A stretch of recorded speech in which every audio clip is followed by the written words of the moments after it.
Audio Jungle. Audio Jungle. Bismillahirrahmanirrahim. Assalamualaikum warahmatullahi wabarakatuh. Sebelumnya Bapak ucapkan selamat datang dan selamat bergabung di SMA Puragabaya.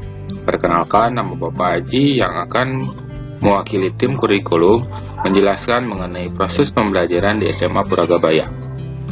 Latar belakang kegiatan pembelajaran di SMA Puragabaya, keadaan pandemi COVID-19 yang hampir melanda di seluruh negeri. Yang kedua, hasil siaran pers pada tanggal 15 Juni tahun 2020, keputusan bersama 4 Menteri Kemendikbud, Kemenak, Kemenkes, dan Kemendagri tentang panduan penyelenggaraan pembelajaran di masa pandemi COVID-19.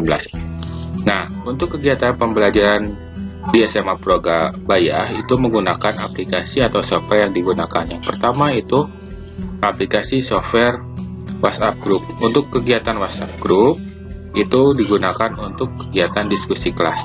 Nah, untuk pembuatannya nanti akan dibuatkan oleh wali kelasnya masing-masing. Yang kedua itu adalah Google Classroom. Google Classroom itu digunakan untuk kegiatan pembelajaran. Yang ketiga itu adalah Zoom Meet dan Google Meet untuk kegiatan tatap maya. Yang keempat, Google Form atau EduBox itu digunakan untuk kegiatan penilaian. Dan aplikasi lainnya seperti Microsoft Word, Microsoft PowerPoint, dan PDF atau Reader. Nah, kegiatan pembelajarannya, untuk waktu belajarannya, itu dari jam 7 sampai dengan jam 12.15. Dibagi dengan kegiatan yang pertama, dari jam 7 sampai jam 8, itu kegiatan pembiasaan.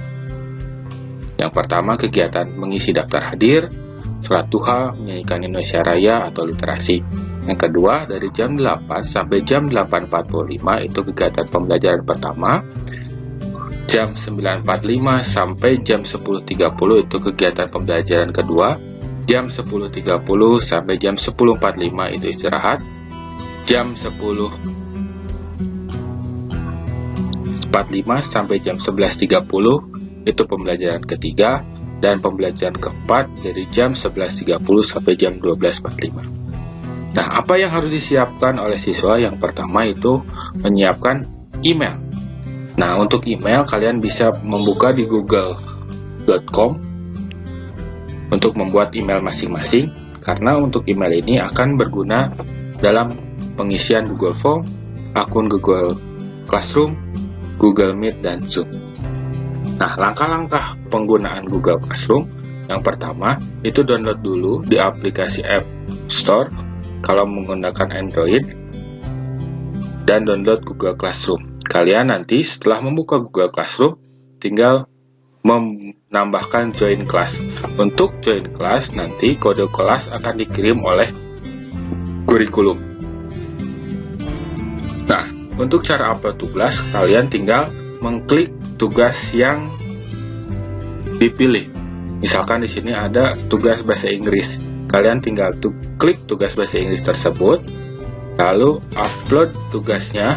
Caranya dipencet, diklik dulu di Add or Created, lalu pilih file, lalu kalian nanti browse, pilih filenya di mana, kalian cari filenya ada di mana, lalu di turn in dan diklik turn in-nya.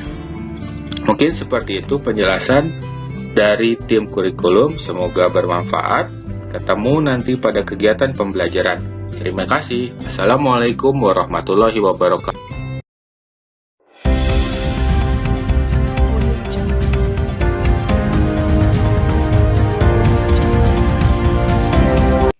Assalamualaikum warahmatullahi wabarakatuh.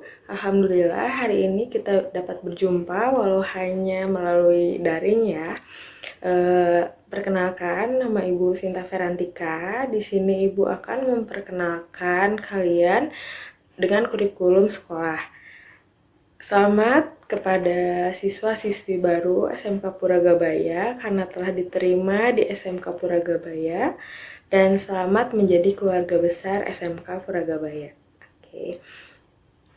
Untuk anak-anakku, saat nanti di SMK Puragabaya, saat kita sudah memulai kegiatan belajar mengajar, kalian akan mendapatkan beberapa mata pelajaran. Di sini ada 3 ya, ada 3 kategori, yaitu muatan nasional, muatan kewilayahan, dan muatan peminatan kejuruan. Nah, untuk muatan nasional di sini ada pendidikan agama dan budi pekerti, ada pendidikan Pancasila dan kewarganegaraan, ada bahasa Indonesia, ada matematika, ada sejarah Indonesia, dan ada bahasa Inggris atau bahasa lainnya ya. Untuk muatan kewilayahan kita akan belajar seni budaya dan PJOK. Oke. Nah, untuk muatan peminatan kejuruan di sini ada 3 ya, yaitu C1 atau dasar bidang keahlian, ada C2 yaitu dasar program keahlian, dan C3 kompetensi keahlian. Untuk C1 kalian akan pelajari itu di kelas 10. Untuk C2 dan C3 akan kalian pelajari nanti kelas 11 dan 12. Oke. Selanjutnya bagaimana penilaiannya? Di sini ada 4 kategori ya, yaitu penilaian harian. Untuk penilaian harian kita ambil dari ulangan harian, tugas harian, sikap harian kalian gitu ya.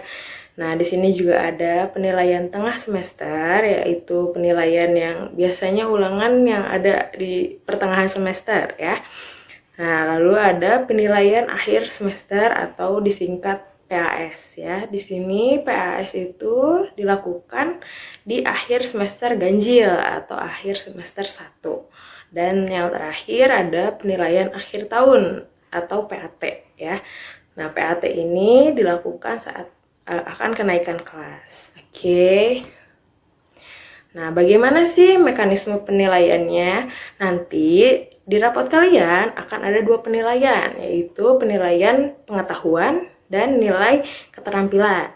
Untuk aspek nilai pengetahuan itu akan diambil dari tes tulis, tes lisan, atau penugasan. Nah, untuk keterampilannya akan diambil dari nilai praktek, produk, proyek, portofolio, atau teknik lainnya.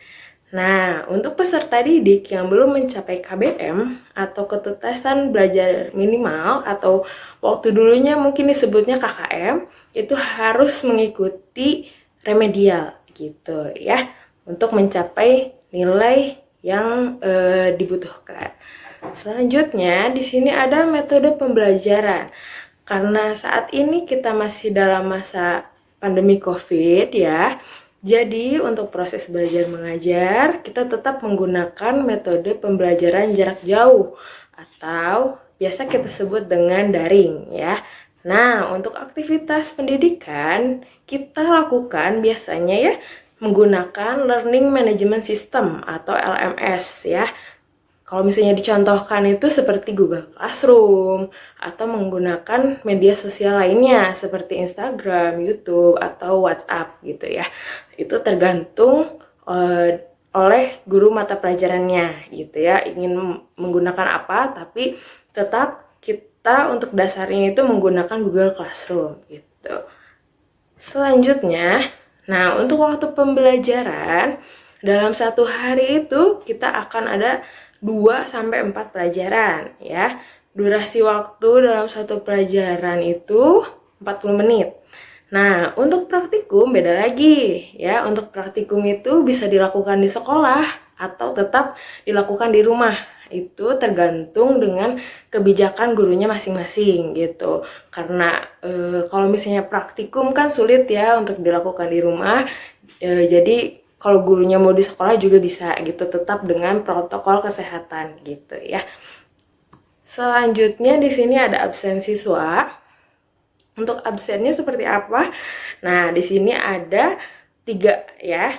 Nah, yang pertama itu absen siswa itu akan dipegang oleh wali kelas dan guru mata pelajaran masing-masing ya, yang diberikan pada hari tersebut. Oke, untuk absen wali kelas ini akan dilakukan setiap pagi sebelum proses pembelajaran dimulai ya. Nah, untuk absen guru mata pelajaran ini akan dilakukan setiap dimulainya pembelajaran seperti itu ya. Jadi kalian harus benar-benar mengikuti agar absennya tidak kosong. Oke. Selanjutnya di sini ada kriteria kenaikan kelas. Nah, untuk kriteria kenaikan kelas di sini Ada 3 ya. Yang pertama, absen siswa harus lebih dari 80%. Kalau kalian kurang dari 80%, sudah dipastikan bahwa kalian dinyatakan tidak lulus. Oke. Nah, untuk yang kedua, nilai seluruh mata pelajaran tidak boleh di bawah KBM ya. Jika terdapat 3 atau lebih mata pelajaran yang nilainya di bawah KBM, maka dinyatakan tidak lulus. Seperti itu. Dan yang terakhir, nilai sikap minimal itu harus B. Oke, biasanya nilai sikap itu dilihat dari keseharian kalian seperti apa. Kalau misalnya karena kita sekarang masih daring ya, jadi mungkin dilihat dari cara kalian saat mengumpulkan tugas, apakah kalian tepat waktu atau tidak gitu ya, dan keaktifan kalian saat pembelajaran seperti itu. Oke, sudah itu aja paling ya untuk pengenalan kurikulum sekolah. Jika ada yang masih ditanyakan, kalian bisa tanyakan ke ibu atau bapak wali kelas masing-masing seperti itu. Sekian mungkin yang bisa ibu sampaikan. Semoga bermanfaat untuk kita semua. Assalamualaikum warahmatullahi wabarakatuh.